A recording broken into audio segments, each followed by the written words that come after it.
In this video, we're tearing down some suspension on a 1999 KX250. In my left hand, we've got some Pro Circuit Worx kit forks from back in the day. In my right hand, we've got some OEM forks. And we're gonna be tearing both the fork and shock down to compare the difference between the Worx kit and the OEM kit. Welcome back everybody, Greg Hitchcock here. If you guys are new, my channel focuses on giving you tips and tools to keep your two-stroke smoking. And in this video, we're gonna be tearing down this 1999 KX250 suspension. Now, this is a continuation of my 1999 Pro Circuit Splitfire build. If you guys are interested in catching a build series, I've got the videos linked in my description below to go check that out. Now, I've always wondered the difference between A-kit forks, Worx kit forks, or whatever between the standard OEM forks. I picked up this Pro Circuit Worx kit fork for this Splitfire build. The Pro Circuit kit forks right off the bat have a nice blue anodized cap on the top you see here compared to the standard fork cap. The shock doesn't look too much different besides the different color spring, so I thought it'd be an awesome idea to dive into these two systems to actually figure out what the difference is. I'm gonna set the fork up in the vise here. Now I do have soft jaws on it, but I do like to just use a microfiber towel as well. Too much pressure could actually crunch the outer tube, so you just want it nice and snug. So let's give you the step-by-step process on how to tear down these forks. What you'll first do is take out that air bleeder screw, just release the air from the forks. Move over to the compression and rebound clickers. You want to turn them counterclockwise to their softest setting all the way out. And if you don't do this, you could risk damaging the internals when you go take the fork apart. Then with a 19 mil socket, go ahead and unscrew that top cap. Go ahead and grab that fork out of the vise and slide that outer tube all the way down. Then grab a 19 mil socket and pull that spring down a little bit while holding that collar up. Slip the socket onto the lock nut, and then you can go ahead and blast off that top cap. And what I'm doing, I'm kind of just pushing down on the spring just a little bit. So the top cap comes off, and then you have the collar here. And then go ahead and pull that spring out of there. Then go ahead and pull the rebound rod out of the damping rod. Then go ahead and drain that oil. Pump that fork about 10 times or so to make sure all of that oil drains out. And then you can do the same with the damping rod on the inside. And remove the lock nut here. You may need to throw the 19 on there to just break it free a little bit, but that thing should just spin right off. Then you have the spring guide. Pull that damping rod out because then there is an O-ring right here that you'll need to take off. Next up, we got the removal of the cylinder valve assembly here where the rebound adjuster is. Now, you're gonna need a 14mm Allen. Normally, you do need a special tool to hold the damper rod here, and you slide the damper rod tool holder into the fork tube here, and that's supposed to hold the inner cartridge from moving. But I don't have that tool here, and if you use an air impact, you'll be able to get this off. So I pulled the damper rod all the way out and held it, blasted it with the impact, and then that was able to blast that assembly free. And then from there, you can take out that full inner cartridge. And then you're for sure gonna have some more oil that you're gonna need to drain out of that fork as well. And then that bottom cartridge valve should just be able to screw right out. Fair warning for the install of this cylinder valve assembly here back onto the cartridge when you go to put this fork back together. I've seen the impact gun used to tighten that back down onto the cartridge, but I don't prefer that method. I would actually want to torque this thing down. So for the install, I'm gonna have to buy that tool to get this cylinder valve assembly torqued properly back onto that inner cartridge. So for that tool, I'll leave that link down in my description below so you have it for the install. Then with a flathead screwdriver, you can kind of pry down that dust seal, slide it down, and then with a pick out the stop ring, and then with that stop ring gone, you'll just be able to yank those tubes right apart. Then to remove, you got the guide bushing, the washer, the oil seal itself, and then you have the slider bushing. Okay, so that's gonna be the full disassembly of the OEM fork. We're gonna take a look at these bushings now. We've got the guide bushing, and normally you want the bronze color to be the entirety of this whole bushing. You can see how it's worn down with the silver marking here. So this is something that you're gonna wanna get replaced if you've got the forks apart. And then same thing with the slider bushing too. The bronze coating on the inside is worn off, and it's definitely time to get these bushings replaced. And since you're gonna be replacing the bushings, you might as well go and replace the dust and the oil seal. So now that we got the OEM fork stripped down, let's take a look at this Pro Circuit Worx kit fork. So same type of fork, Same manufacturer, KYB. There's no difference to the externals. The upper fork tube and the lowers are the same size. They did paint the bottom here, the bottom lug. Other than that, there's a cool blue anodized cap that you see here. The benefit of this cap actually compared to the OEM one, if you see here, the OEM has a raised nut here in order to break that cap free, where this blue anodized one is cut flush. Basically what that offers is you're able to push the forks up in the clamps a little bit higher compared to that of the stock fork. So you can get a little bit of tighter turning, probably for a supercross type setting. So these forks were Victor Sheldon's forks from back in the day. And let's dive into tearing these down. These KYB forks require a special tool in order to take this fork cap off. And unfortunately I don't have the tool. However, what we're gonna do is I've actually got a steering stem nut. And I'm just gonna take my rag, put the nut over the rag just to protect that anodizing a little bit. And then what I'm gonna do is grab those vice grips while holding pressure onto that nut, and that should crack that thing free. There we go. So not having the right tool still actually presents a problem, because now I need to loosen up the fork cap from that inner dampening cartridge rod there. But hopefully I can still use that same process. Pull the spring down off of the cap, throw the 19mm wrench on there, and then use the makeshift fork cap wrench tool to pull the cap off. So right off the bat you can tell a difference. This is the compression adjuster here, and it looks like it's actually screwed right into that damping rod. So I'll get the spring pulled out. While we're at it, we'll just go ahead and drain that oil from the fork. And we just got this push rod nut and the spring guide like the OEM fork. So we're just gonna flip the fork over like we did the other one.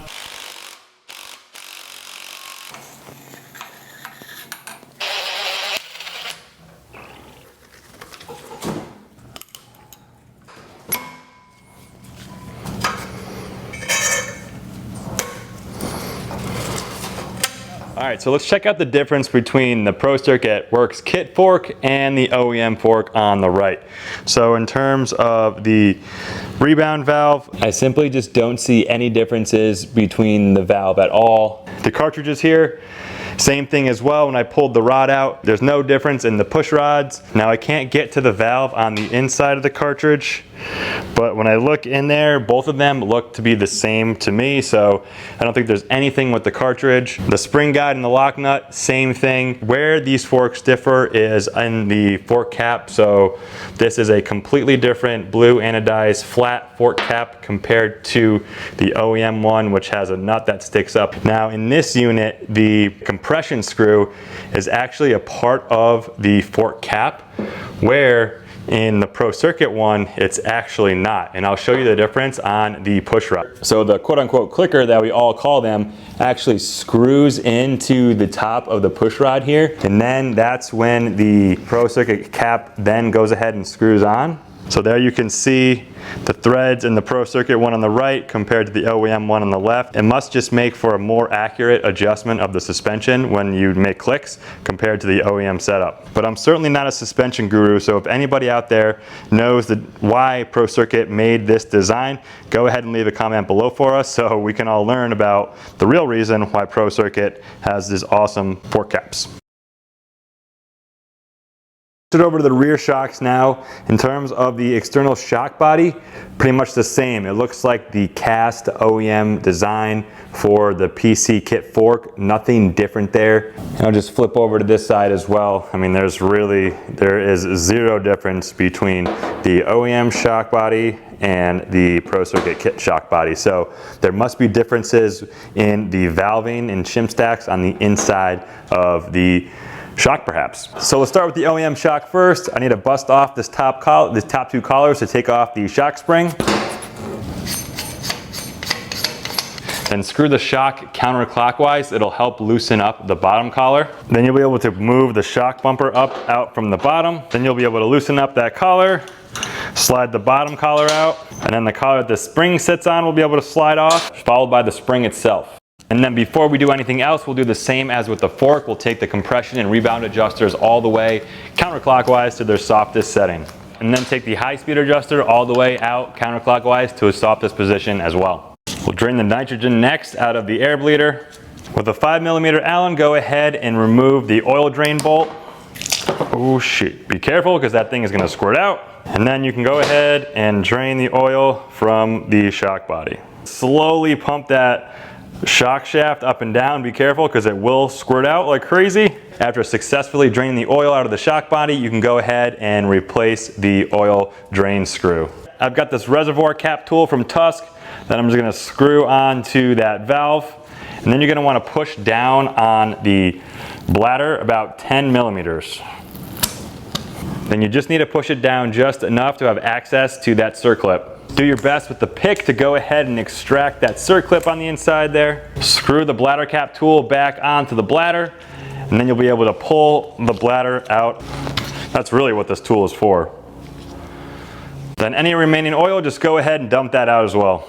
With the shock back in the vise, go ahead and pull up on the shock shaft. Then you can tap here in these gaps to free this bottom cap off of the shock body. Little trick here, go ahead and grab a zippy and zip tie that stop up to the top of the shaft so it stays out of the way. And then there's another circlip right down here. So we need to push this valve assembly down into the shock body. Normally there's a special tool for it, but I've just got a set of needle nose pliers that I'm just gonna carefully push down on that assembly. And then go ahead with that pick, grab out that C-clip from the shock body.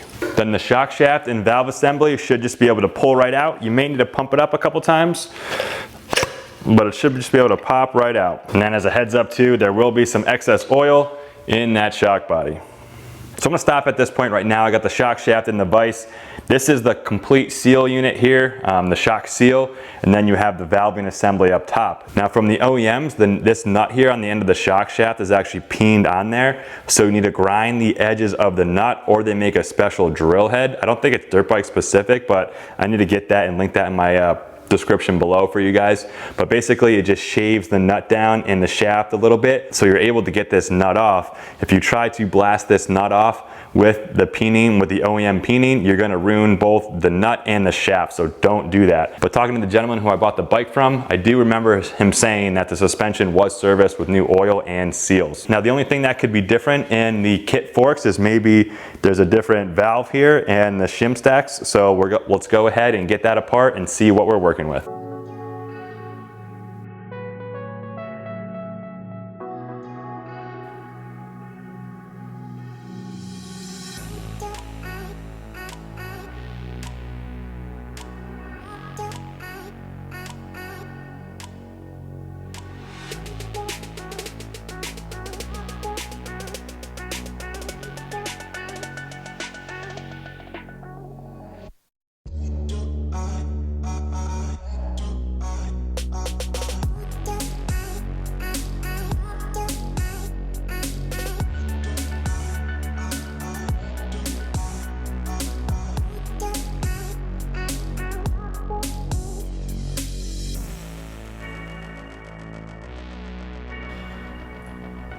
So that PC shock came apart pretty easily. Now let's look at the difference between the PC shaft as well as the OEM shaft. OEM shaft is on the right, PC is on the left. And the valves and pistons actually look the same. I don't really see too much of a difference between the shim stacks, the piston themselves, or the little washers and plate on the bottom. The seals, similar. The bottom cap there, similar. The bumper on the PC one is a little bit larger. Now this is where the shock differs just a little bit. You can see on the PC one how it's got a red spacer on the bottom there, right above the clevis. On the PC shock, you can see the cup just a little bit higher there because of that red spacer. Now it looks like because of that, maybe the travel is a little bit less on the PC shock shaft compared to the OEM one. So if anybody has a clue, definitely leave a comment below because I'm curious about what that little spacer does. I'm gonna go ahead and rip off these valve nuts here to see if there's any difference. Because the shock shaft and nut have already been shaved down, that's why that nut comes off easily.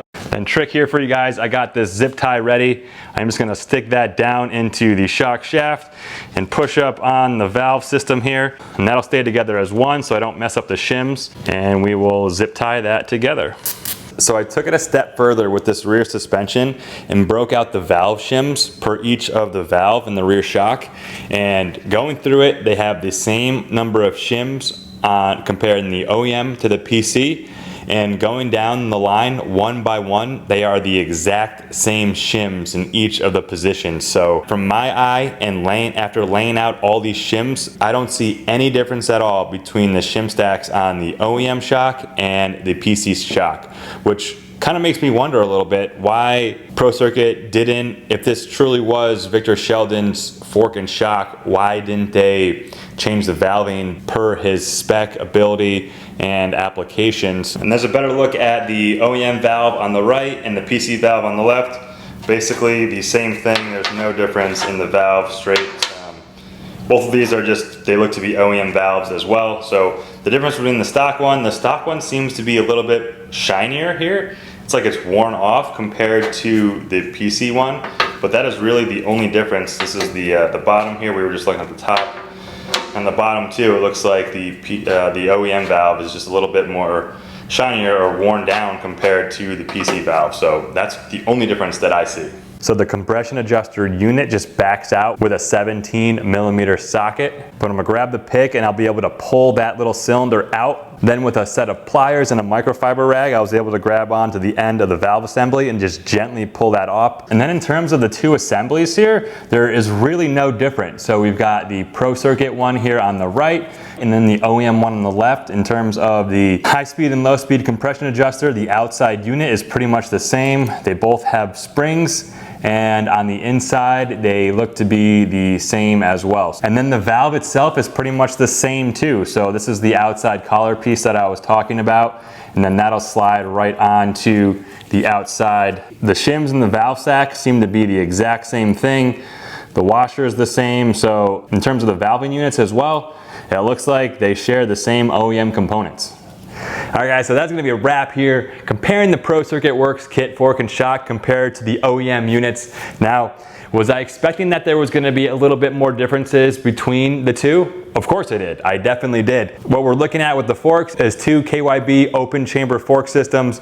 The only major difference that I saw, and to my knowledge of, is the fork cap here, where the compression screw actually screws into the push rod, rather than being a single unit here on the OEM cap. In terms of the shock, I really didn't find any differences, to be honest, besides the red anodized spacer here on the Pro Circuit shock. So what's next for the suspension? It's time to get these parts sent out for coating.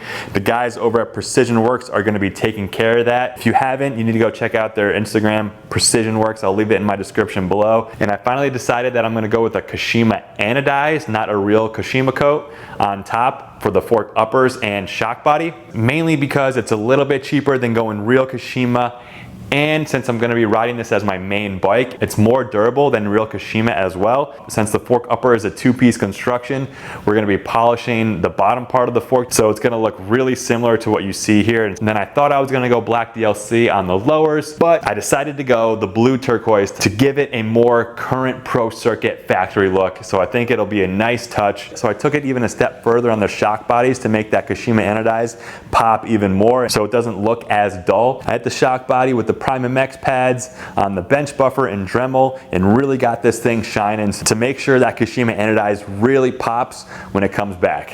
Once I get the suspension back from the coatings, then it's going to be shipped off to Pro Circuit, and Bones himself is going to be working his magic, revalving the stuff for my weight and riding ability. If you guys are just stumbling across the 1999 KX250 Splitfire build, make sure you head back on my channel to watch the prior videos up until this point. And also I got to thank the guys at Rocky Mountain ATV MC for supporting this channel. Any of the tools or fork rebuild parts that you may need if you're rebuilding your own fork or shock, I've got links in my description below for those tools. When you shop through those Rocky Mountain links, it greatly supports my efforts for you at no extra cost and no different experience on your end. So as always, thank you guys for that. But we're gonna wrap this video up.